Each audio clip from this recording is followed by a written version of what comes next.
নমস্কার, খবরের শুরুতেই চোখ রাখবো আজকের সংবাদ শিরোনামে। বিশেষভাবে সক্ষম কন্যা সন্তানকে খুন করলো তার নিজেরই মা, পরে আবার তিনি নিজেই গিয়ে আত্মসমর্পণ করলেন থানায়। এদিকে কলকাতায় বিনামূল্যে দাঁতের চিকিৎসা চালু হচ্ছে 10 পৌর ব্যবস্থা কেন্দ্র। ঘাটাল মাস্টার প্ল্যানে জমি অধিগ্রহণের সমস্যা মিটেছে, প্রশ্ন শুনে মানুষ কণ্ঠে কৃষ্ণবাণী। অসুস্থ হয়ে পড়লেন চিন্ময় সহ 5 অনশনকারী, ভর্তি হাসপাতালে। মুহূর্তের সমস্যার সমাধান, কলকাতায় তৈরি হচ্ছে পানীয় জলের পাইপ লাইনের ডিজিটাল ম্যাপ। ভিডিওটি ভালো লেগে থাকলে এইরকম আরও নতুন খবরের তথ্য জানতে চ্যানেলটিকে সাবস্ক্রাইব করুন এবং বেল আইকনটি ক্লিক করুন। ধন্যবাদ।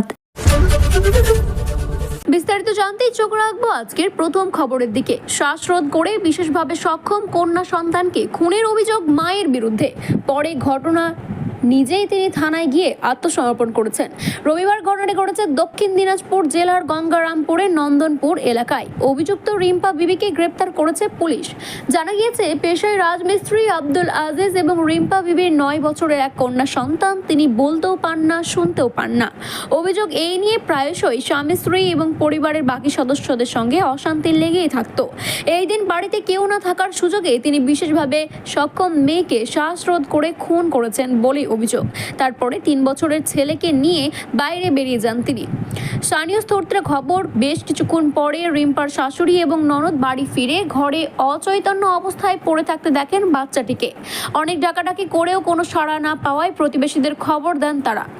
খবর দেওয়ার পরে আব্দুল আজিজকে ডাকা হয় বাড়িতে। ততক্ষণে গঙ্গারামপুর থানায় গিয়ে আত্মসমর্পণ করে ফেলেছিলেন অভিযুক্ত রিম্পা। ঘটনাটির বিষয়টি রিম্পার কাছে শুনে পুলিশ ঘটনাস্থলে পৌঁছায়। সেই সময় এলাকায় লোকজন জড়ো হয়ে গিয়েছে। পুলিশকে ঘিরে বিক্ষোভও দেখান স্থানীয়রা। পুলিশ বাচ্চাটির দেহ ময়নাতদন্তের জন্য পাঠিয়ে দেয়। রিম্পা বিবিকে হেফাজতে নিয়ে তদন্ত শুরু করেছে পুলিশ। এই ঘটনায় আব্দুল আজিজ বলেন, আমি সকালে যখন কাজে যাই সে সময় আমার মেয়েটিকে উঠিয়ে যায়।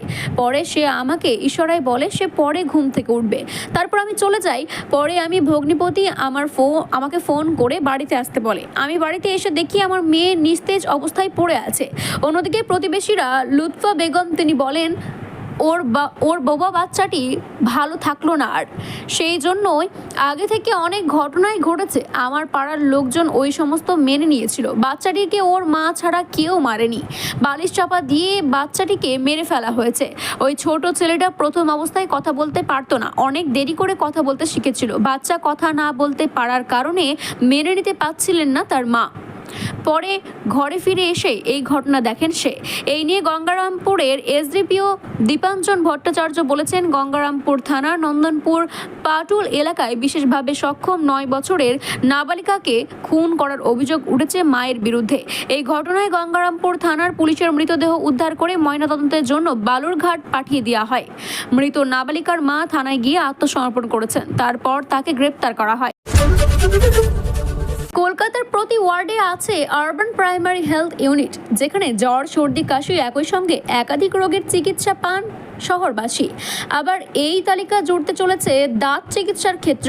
কলকাতা কর্পোরেশনের স্বাস্থ্য বিভাগে 10টি আরবান প্রাইমারি হেলথ ইউনিটে বিনামূল্যে দাঁতের নানান ধরনের সমস্যার চিকিৎসা শুরু হতে চলেছে। প্রাথমিকভাবে 10টি কেন্দ্রে খোলা হলেও ভবিষ্যতে এর সংখ্যা আরও বাড়ানো হবে বলে কর্পোরেশন সূত্রে খবর। জ্বর, সর্দি, কাশি, ম্যালেরিয়া, ডেঙ্গি চিকিৎসাও এখানে করা যায়।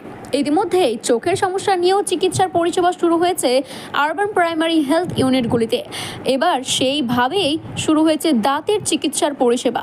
কলকাতা কর্পোরেশন সূত্রে খবর, উত্তর কলকাতায় একটি বেসরকারি দাঁতের হাসপাতালের সঙ্গেই চুক্তি করতে চলেছে কর্পোরেশন। বিনামূল্যে অন্য রোগের চিকিৎসার পরিষেবার সঙ্গে এবার দাঁতের চিকিৎসাও করা হবে। ডায়াবেটিস, মানসিক রোগী, ক্যান্সার স্ক্রিনিং মতো একাধিক পরিষেবা শুরু হয়েছে কর্পোরেশন হেলথ সেন্টারগুলিতে। উপকৃত হচ্ছেন হাজার হাজার মানুষ। প্রথমে কেন্দ্র হতেই চলেছে মেয়র পরিষদ সদস্য অতীন ঘোষের 11 নম্বর ওয়ার্ড হেলথ ইউনিটে।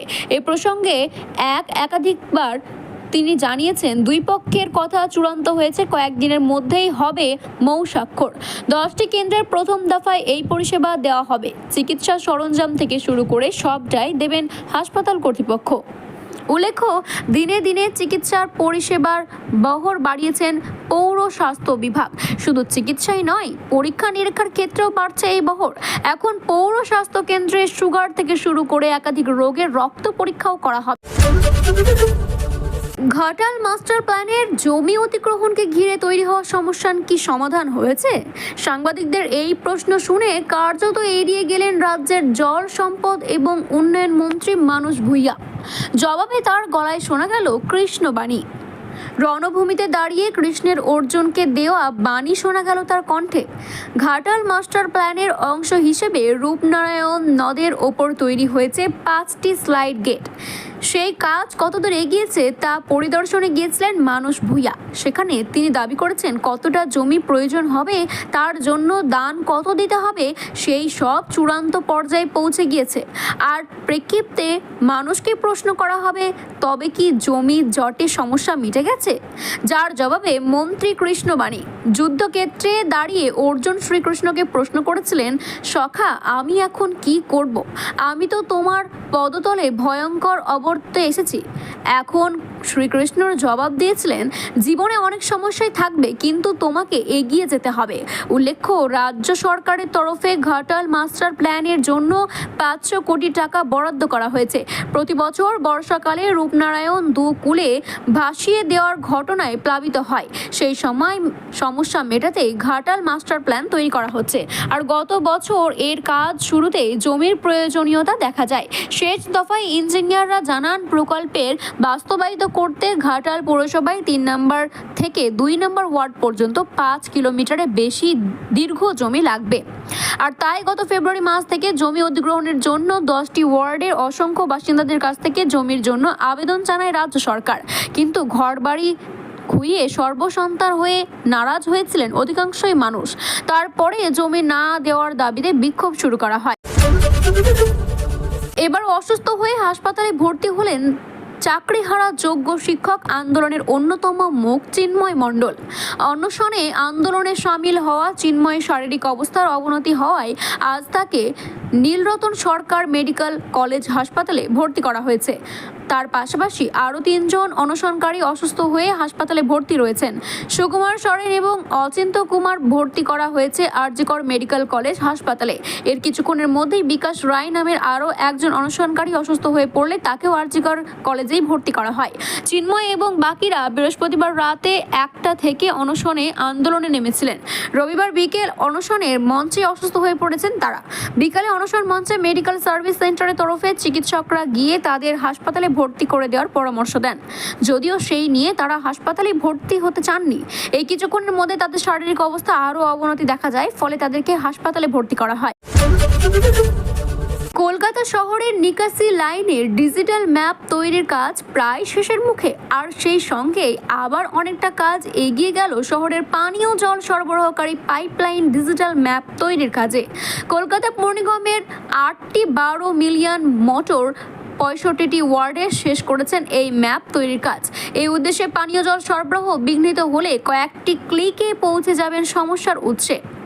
এই ম্যাপ কলকাতা পৌর নিগমের কাছে ভবিষ্যতে সবথেকে গুরুত্বপূর্ণ সম্পত্তি এবং নথি হয়ে উঠবে বলে দাবি করেছেন মেয়র ফিরহাদ হাকিম। পরিষেবা সংক্রান্ত বিপর্যয়ের মোকাবিলা করতে গিয়ে অনেক ক্ষেত্রেই হিমশিম খেতে হয়েছে কলকাতা পৌর নিগমের আধিকারিকদের। বউবাজারে মেট্রো বিপর্যয় থেকে শুরু করে আহমদ আলী পার্কের জলাশয়ে ধস নামার ঘটনা, এমন বহু ক্ষেত্রে মাটির নিচে সম্পূর্ণ নিকাশ এবং নথি না থাকায় চরম অস্বস্তির মুখে পড়তে হয়েছে কর্তৃপক্ষকে। নিকাশি হোক কিংবা পানীয় জল, ব্রিটিশ আমল থেকে সেই সমস্ত পাইপলাইন এবং নালার সিংহভাগ নাকাশ এই পৌর নিগমের কাছে।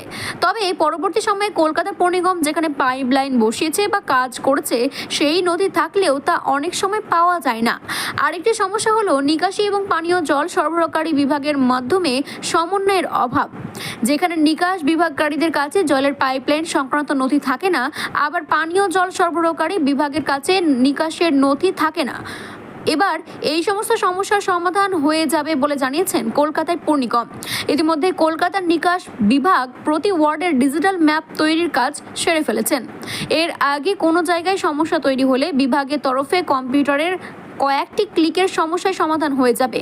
মূলত নিকাশি পাইপের যেখানে রয়েছে যে জায়গায় পাইপ কত ডায়ামিটার, ঠিক রাস্তায় কোন অংশে দিয়ে সেই পাইপটি যাচ্ছে, যেখানে কতগুলি ক্যাচ পিট এবং কতগুলি ম্যানহোল রয়েছে, সেই সব পুঙ্খানুপুঙ্খানুভাবে তথ্য পাওয়া যাবে এর মাধ্যমে। পাশাপাশি ডিজিটাল ম্যাপ ওয়াটার পকেটগুলিকেও চিহ্নিত করতে পারবে।